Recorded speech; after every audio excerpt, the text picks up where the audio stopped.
News చూస్తున్నాం. దేశవ్యాప్తంగా కూడా సృష్టి ఫెర్టిలిటీ సెంటర్ నిర్వాహకం సంచలనంగా మారింది. వారు చేసిన అక్రమ సరోగసీ విధానం ద్వారా ఎన్నో ఫెర్టిలిటీ సెంటర్లలో తనిఖీలు ముమ్మరంగా సాగుతున్నాయి.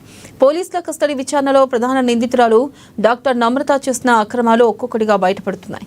ఆమె దాదాపు 80 మంది శిశువులను సరోగసీ పేరుతో విక్రయించినట్లు అంగీకరించారు.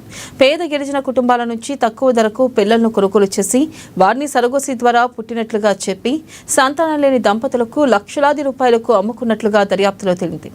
డాక్టర్ నమ్రతకు మహారాష్ట్ర, అహ్మదాబాద్, ఆంధ్రప్రదేశ్లోని పిల్లలను అపహరించే గ్యాంగులతో కూడా సంబంధాలు ఉన్నట్లు పోలీసులు గుర్తించారు.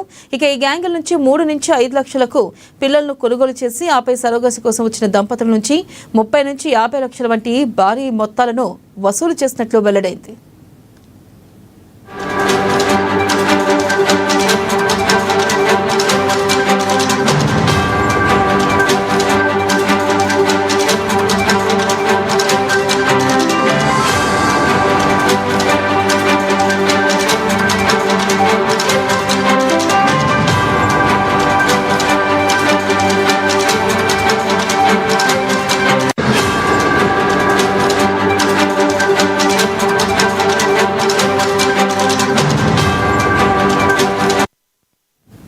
బ్రేకింగ్ న్యూస్ చూస్తున్నాం. దేశవ్యాప్తంగా కూడా సృష్టి ఫెర్టిలిటీ సెంటర్ నిర్వాహకం సంచలనంగా మారింది. వారు చేసిన అక్రమ సరోగసీ విధానం ద్వారా ఎన్నో ఫెర్టిలిటీ సెంటర్లలో తనిఖీలు ముమ్మరంగా సాగుతున్నాయి.